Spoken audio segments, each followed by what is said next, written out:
Hello students, आज हम cumulative frequency distribution पर एक एग्जांपल देखेंगे। अब क्यूमुलेटिव फ्रीक्वेंसी क्या होती है हम डिस्कस कर चुके हैं। क्यूमुलेटिव का मतलब सक्सेसिव एडिशन। ओके, याद है आपको, हमने एक एग्जांपल भी किया था इसके ऊपर। तो आज का जो क्वेश्चन है वो क्यूमुलेटिव फ्रीक्वेंसी डिस्ट्रीब्यूशन पर बेस्ड है। देखते हैं क्वेश्चन क्या है। The marks obtained by 35 students in an examination are given below. हमें 35 स्टूडेंट्स के मार्क्स गिवन है in an examination. Okay, construct a cumulative frequency table. क्या कंस्ट्रक्ट करना है? Construct a cumulative frequency table with class intervals of length 50। हमें एक cumulative frequency table construct करना है और हमें यह गिवन है कि क्लास इंटरवल का जो लेंथ है वो 50 होना चाहिए। क्लास इंटरवल पता है, upper class limit minus lower class limit, यानी कि एक क्लास की दो लिमिट्स के बीच का डिफरेंस। अब वो यहां पर हमें दे दिया गया है कि हमें 50 का ही क्लास इंटरवल लेना है। तो लास्ट क्लास में हमने ऐसे एक टेबल कंस्ट्रक्ट करना सीखा था, लेकिन वो क्यूमुलेटिव फ्रीक्वेंसी पर बेस्ड नहीं था, बट प्रोसीजर हमारा स्टार्टिंग का वैसा ही रहेगा। तो फर्स्ट स्टेप क्या होगा, वही करेंगे हम। मैक्सिमम और मिनिमम वैल्यू हमें डेटा की मालूम करनी है, क्योंकि क्लासेस कैसे कंस्ट्रक्ट करनी है, कहां से स्टार्ट करना है, वो पता करने के लिए हमारे पास में मिनिमम और मैक्सिमम वैल्यू का होना जरूरी है। तो देखते हैं कि इस डेटा में मिनिमम और मैक्सिमम वैल्यू कौन सा है। तो इस डेटा में अगर हम मिनिमम वैल्यू सर्च करें तो मिनिमम वैल्यू आपको यहां पर मिलेगा 154। ओके, 154 यहां पर हमारे पास में मिनिमम वैल्यू है। एंड मैक्सिमम वैल्यू अगर हम देखें तो वो हमें मिलेगा 460। राइट, तो इसको मैं यहां लिख देता हूं। मैक्सिमम वैल्यू कितना है? 460। ओके, मिनिमम वैल्यू कितना है? 154। ओके, देन हमें रेंज मालूम करना था। मिनिमम और मैक्सिमम वैल्यू मालूम करने के बाद हमें डेटा का रेंज मालूम करना था। तो रेंज क्या था? Minimum minus maximum, sorry, maximum minus minimum value. तो हम यहां पर अगर रेंज निकालें तो रेंज विल बी 460 माइनस 154, यानी कि रेंज हमें मिला यहां पर 306। 460 में से 154 माइनस किया तो हमें मिला 306। ये रेंज हमें मिल गया और हमें क्लास इंटरवल भी पता है 50 का है। तो कितनी क्लासेस यहां पर कंस्ट्रक्ट होनी चाहिए? तो number of classes, number of classes कितनी हो जाएंगी? Range divided by class interval. तो range divided by class interval. Okay, तो क्या वैल्यू मिलेगा हमें? 306 को हमने डिवाइड किया, क्लास इंटरवल हमें गिवन है 50, तो 306 डिवाइडेड बाय 50, इसका वैल्यू आएगा 6.12। अब अगेन नंबर ऑफ क्लासेस तो एक इंटीजर वैल्यू में होना चाहिए, तो हमें वैल्यू मिल रहा है मिला 6.12 का। तो ये वैल्यू तो नहीं ले सकते हम, 6.12 क्लासेस तो कंस्ट्रक्ट नहीं हो सकती। तो मैंने क्या बताया था आपको कि इससे एक बड़ा नंबर लेंगे। तो इस 6 के बाद वाला इंटीजर क्या आएगा? 7, यानी कि यहां पर कितनी क्लासेस कंस्ट्रक्ट हो जाएंगी? 7 क्लासेस कंस्ट्रक्ट होंगी। और हर क्लास में क्लास इंटरवल या क्लास रेंज कितना होगा? 50 का हो जाएगा। ओके, ये हमें मालूम पड़ गया। अब क्लासेस कैसे कंस्ट्रक्ट करें? फर्स्ट क्लास कौन सा होगा? तो अगेन फर्स्ट क्लास के लिए हम क्या चेक करेंगे? Minimum value. मैंने क्या बताया था लास्ट क्लास में? जो फर्स्ट क्लास का लोअर क्लास लिमिट होगा वो इस मिनिमम वैल्यू के या तो इक्वल या फिर इससे छोटा होना चाहिए। याद है आपको?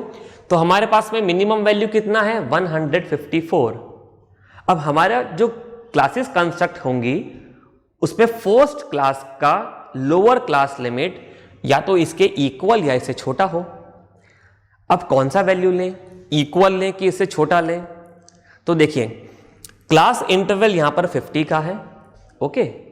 तो अगर मैं इससे कोई छोटा वैल्यू ले लूं तो मुझे नियर बाय वैल्यू अप्रोक्सीमेट क्या मिलेगा, 150। और 150 से अगर अपन 50-50 ऐड करते जाएंगे तो हमें 200, 250 एंड सो ऑन वैल्यूज मिल जाएंगी। तो ये वैल्यू थोड़ा सा इजी है क्लासेस कंस्ट्रक्ट करने के लिए। तो हम क्या करेंगे, 154 को नहीं लेंगे। अगर मैं 154 लेता तो अपर क्लास लिमिट क्या बनती, 150 प्लस 50 यानी कि 204। तो instead of 154 to 204, 150 to 200 is an appropriate value. तो हम यहां पे स्टार्टिंग करेंगे 150 से, ओके। आप इसको नोट कर लीजिए, मैं रब करके फिर क्लासेस कंस्ट्रक्ट करता हूं।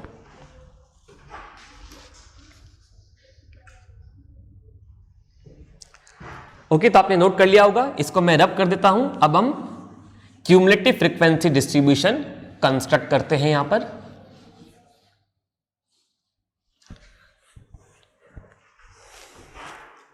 तो क्यूमुलेटिव फ्रीक्वेंसी ड्रॉ करने से पहले हमें क्लास फ्रीक्वेंसीज तो बनानी ही पड़ेंगी, क्योंकि क्लास फ्रीक्वेंसीज को ही ऐड करके हमें क्यूमुलेटिव फ्रीक्वेंसी मिलती है। तो यानी कि जो हमने लास्ट क्लास में डेटा प्रेजेंट किया था वो तो हमें करना ही है। क्लास फ्रीक्वेंसी तो हमें प्रेजेंट करनी ही होंगी अगर हमें क्यूमुलेटिव फ्रीक्वेंसी टेबल ड्रॉ करने के लिए बोला गया है। तो स्टार्टिंग हम वहीं से करेंगे। अब डेटा किसका गिवन है, मार्क्स के बारे में। ये डेटा क्या शो कर रहा है, मार्क्स। तो हम क्या हेडिंग डालेंगे यहां पे क्लासेस के लिए, मार्क्स, ओके। देन हम टेली मार्क्स ड्रॉ करते थे, तो second column will be tally marks, okay. Then ये डेटा किसका है, स्टूडेंट्स का, ओके। कितने, 35 स्टूडेंट्स। तो थर्ड कॉलम क्या था, फ्रीक्वेंसी का बनता था। तो फ्रीक्वेंसी में क्या आ जाएगा, नंबर ऑफ स्टूडेंट्स, ओके। तो यहां पर हम क्या रिप्रेजेंट कर रहे हैं फ्रीक्वेंसी में, नंबर ऑफ स्टूडेंट्स, राइट।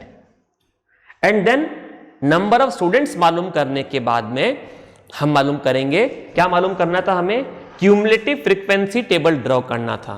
तो इसके बाद हम ड्रॉ करेंगे यहां पर क्यूमुलेटिव फ्रीक्वेंसी, CF, राइट। तो प्रोसीजर बिल्कुल वही है जो हमने लास्ट क्लास में देखा था। पहले क्लासेस कंस्ट्रक्ट होंगी, tally marks, then frequency, and then frequency के बाद ही क्यूमुलेटिव फ्रीक्वेंसी कॉलम आएगा। तो इस क्वेश्चन में और प्रीवियस क्लास के क्वेश्चन में एक ही चेंज है कि यहां पर क्यूमुलेटिव फ्रीक्वेंसी का एक एडिशनल कॉलम बनाना है हमें, ओके। तो फर्स्ट क्लास हमने क्या डिसाइड करी थी, 150, 152, क्लास इंटरवल कितना है, 50 का है। तो 150 प्लस 50 हमें मिल गया 200, ओके। देन इंक्लूसिव मेथड में हमें इसको प्रेजेंट करना है। तो फर्स्ट क्लास का अपर क्लास लिमिट 200 है, तो सेकंड क्लास का लोअर क्लास लिमिट हो जाएगा 200 और इसका अपर क्लास लिमिट हो गया 250, क्योंकि 50 का ही हमें क्लास इंटरवल लेना है। Then 250 to 300, then 300 to 350,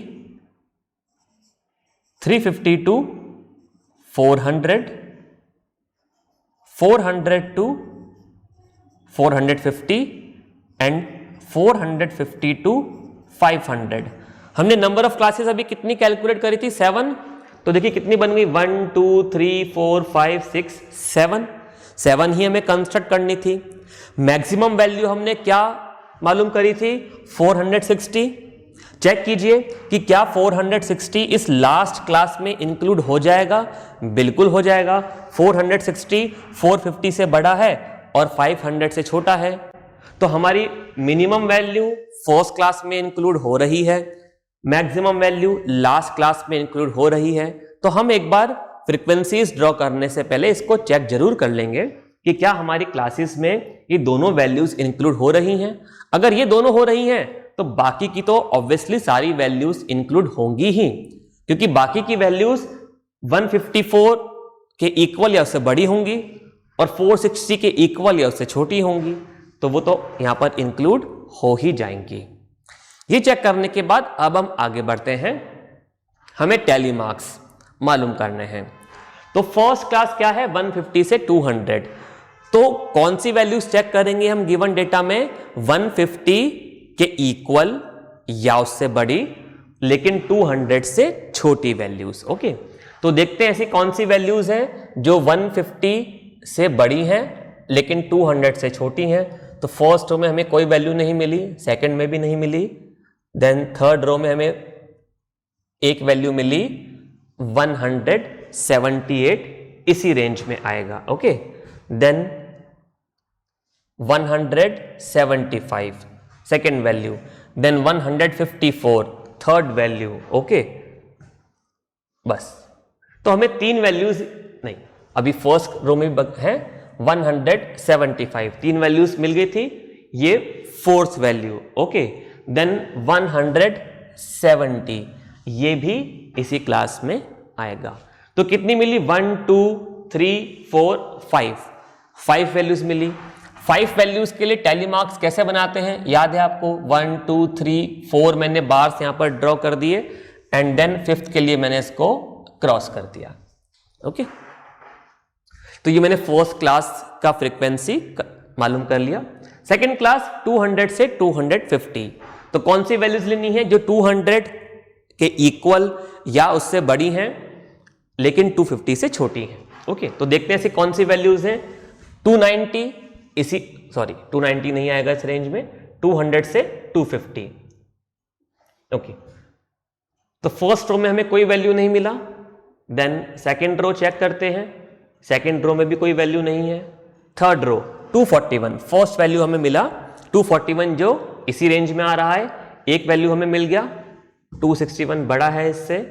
okay, second row में भी एक ही वैल्यू मिला हमें, 253 भी बड़ा है इससे, 240 ये भी इसी रेंज में आएगा सेकेंड वैल्यू। ओके, 210 ये भी इसी रेंज में आएगा, 3 वैल्यूज मुझे मिल गई हैं।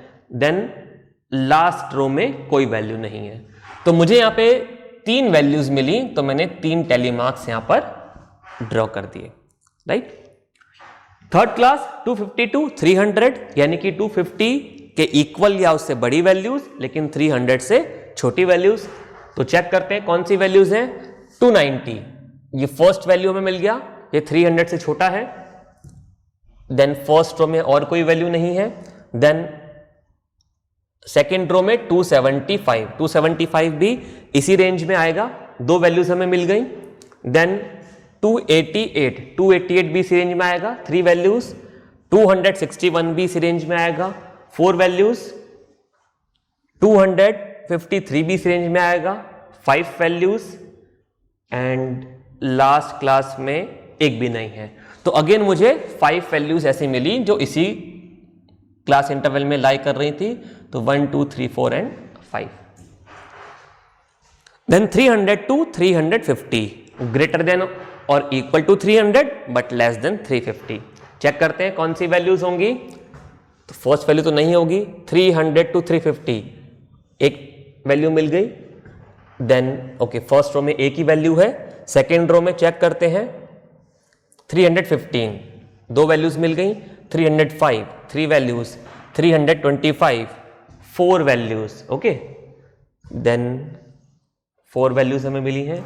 फोर्थ रो में एक भी नहीं है value. Then 306 5 values. Okay, 328 6 values. Right, तो 6 वैल्यूज हमें ऐसी मिली जो इसी रेंज में थी। तो 6 को कैसे रिप्रेजेंट करेंगे, 1 2 3 4 5 पर मैंने इनको क्रॉस कर दिया और अब 6th वैल्यू फिर से एक सेपरेट टैली बार से मैंने यहां पे प्रेजेंट कर दिया। ओके, नाउ 352 400, देखते हैं इस रेंज में कौन सी वैल्यूज हैं। 370 इसी रेंज में है, एक वैल्यू मिल गई। 378 2 वैल्यूज हो गई। देन नेक्स्ट क्लास में 380 3 values. 375 4 values. Okay, then 355 5 values. Then 380 6 values. Then next row में एक भी नहीं है, देन 387, 370, 8 वैल्यूज। तो हमें टोटल 8 वैल्यूज मिली। कैसे रिप्रेजेंट करेंगे? 1 2 3 4 5 6 7 8, राइट। 400 to 450। ओके, इसको चेक करते हैं। तो 410, अब फर्स्ट रो में और कोई वैल्यू नहीं बची, सारी हम क्रॉस कर चुके हैं। देन सेकेंड रो में 405, इसी रेंज में आएगा, 2 वैल्यूज हो गई। सेकेंड रो की भी सारी वैल्यूज हमने कंसीडर कर ली। अब थर्ड रो में देखते हैं 402, तो ये 3 वैल्यूज हो गई, थर्ड रो भी पूरी खत्म हो गई। Then 428, 4 values, 405, 5 values, then 446, 425, 7 values हमें मिली। ओके, 1 2 3 4 5 6 7। Last class 450 to 500। अब देखिए फर्स्ट रो तो पूरी एग्जॉस्ट हो चुकी है, सेकेंड रो में भी एक भी वैल्यू नहीं बची, third row also, fourth row also, last row में एक वैल्यू है 460। तो यहां पर मुझे एक ही वैल्यू मिली जो इस रेंज में आ रही थी। अब हम टेली बार्स को काउंट करके फ्रीक्वेंसी लिख देते हैं। तो फर्स्ट क्लास के लिए हमें 5 टेली बार्स मिले, तो नंबर ऑफ स्टूडेंट्स 5 हो गए, then 3, then 5, then 6, then 8, 7 and 1। Okay, ये हमने नंबर ऑफ स्टूडेंट्स ड्रॉ कर दिए। अब मैंने क्या कहा था आपसे, याद करिए, जब आप फ्रीक्वेंसीज को, क्लास फ्रीक्वेंसीज को रिप्रेजेंट कर देंगे तो एक बार काउंट जरूर कर लें कि क्या वो टोटल नंबर ऑफ ऑब्जर्वेशंस के इक्वल है क्या, ताकि हम ये श्योर हो जाएं कि हमने कोई गलती नहीं करी है, किसी भी वैल्यू को मिस नहीं किया है। तो एक बार काउंट कर लेते हैं। 5 + 3 8, 8 + 5 13, 13 + 6 19, 19 + 8 27, 27 + 1 28, 28 एंड 7 35। तो टोटल वैल्यूज कितनी हो गई? 35 हो गई।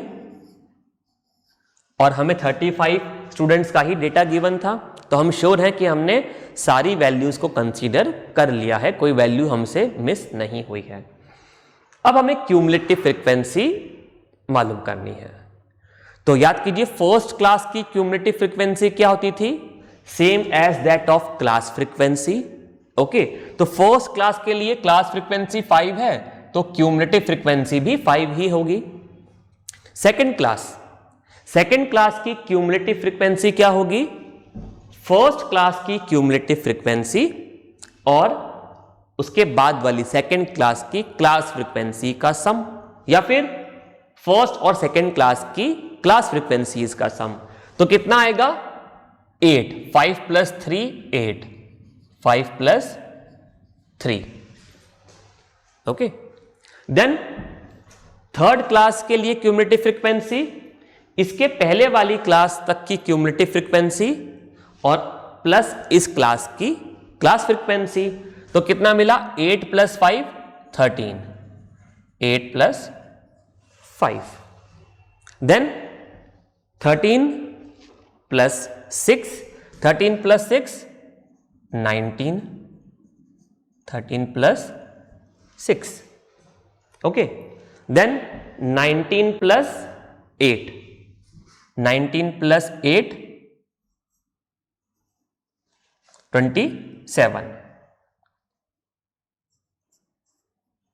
19 + 8 27, then 27 + 7 34, 27 + 7, and then last value will be 34 + 1, यानी कि 35, 34 + 1।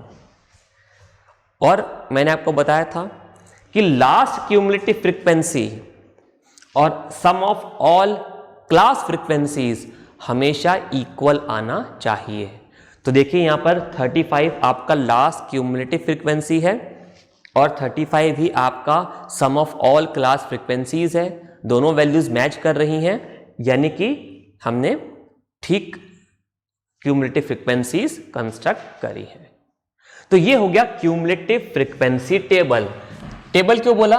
हम इसको एक टेबुलर फॉर्म में प्रेजेंट करते हैं हमेशा, तो हम इसको इस तरीके से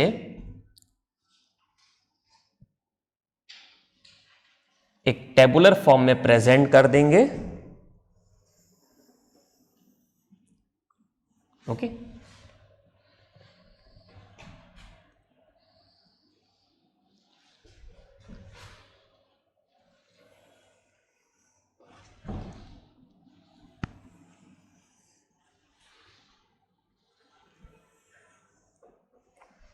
ये आप यहां पर शो नहीं भी करेंगे टोटल सम ऑफ फ्रीक्वेंसीज, तब भी चलेगा। So this is cumulative frequency table. तो जब भी हम इस तरीके का डेटा प्रेजेंट करेंगे क्यूमुलेटिव फ्रीक्वेंसी, या हमें एक्सक्लूसिव मेथड में बोला गया है, इंक्लूसिव मेथड में, तो हम इसको हमेशा टेबुलर फॉर्मेट में ही प्रेजेंट करते हैं। इसलिए उसको टेबुलर प्रेजेंटेशन ऑफ डेटा भी कहा जाता है। तो अभी तक हमने जो प्रेजेंटेशन ऑफ डेटा देखा वो किस तरीके का प्रेजेंटेशन था?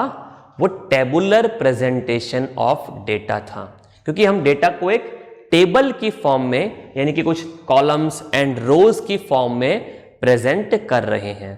तो इसीलिए हमने इसको बोला टेबुलर प्रेजेंटेशन ऑफ डेटा। तो हमने काफी सारे एग्जांपल्स देखे हैं, हमने सारे टॉपिक्स कवर कर लिए हैं टेबुलर प्रेजेंटेशन ऑफ डेटा के। कोई डाउट है आप वीडियोस को फिर से देखिए। Next class we will start graphical presentation of data. Okay, bye.